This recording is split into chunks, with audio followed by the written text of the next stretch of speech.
एक समय की बात है, काशी में कई वर्ष साथ रहकर दो पंडित ने धर्म और शास्त्र का अध्ययन किया।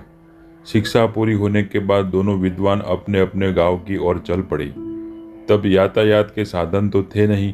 लोगों को एक स्थान से दूसरे स्थान तक जाने में कई दिन लग जाते थे। लोग दिन दिन चलते थे और रात में विश्राम करते थे। ये दोनों पंडित भी ऐसा ही कर रहे थे। एक बार दोनों नगर के सबसे धनी व्यक्ति के यहाँ ठहरे। उसने उनके रहने की व्यवस्था की और फिर अपने लोगों से कहा कि दोनों महानुभावों के भोजन का भी बंदोबस्त किया जाए।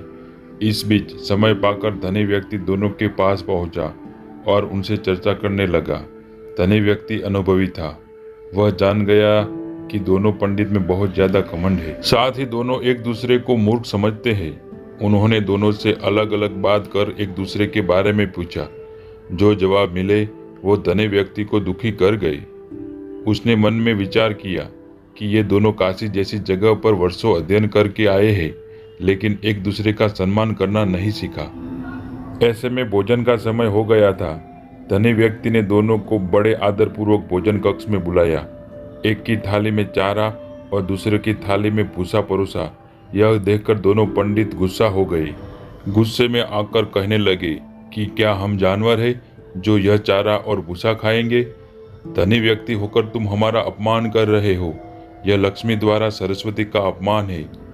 इस पर उन्होंने बड़ी शांति से जवाब दिया। एक को थाली में चारा और दूसरों को घास परोसा गया है। इसमें मेरा कोई कसूर नहीं है। जब मैंने आप में से एक से दूसरे के बारे में पूछा था तो उसने कहा था कि वह तो बैल है। वहीं दूसरे से पहले के बारे में पूछा तो उसने कहा कि वह तो गधा है। आप दोनों ने ही एक दूसरे को बैल और गधा बताया, तो मैंने उसी हिसाब से चारा और भूसा थाली में परोस दिया।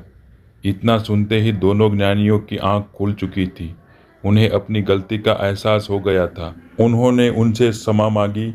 एक दूसरे के प्रति ऐसी सोच रखने के लिए खेद भी जताया। ये कहानी से हमें ये सीख मिलती है, व्यक्ति में कितना भी ज्ञान आ जाए उसे घमंड नहीं करना चाहिए। साथ ही दूसरों के प्रति बुरे भाव भी नहीं रखने चाहिए। ऐसी ही मोटिवेशन कहानी सुनने के लिए इस चैनल को सब्सक्राइब करना ना भूलें। धन्यवाद।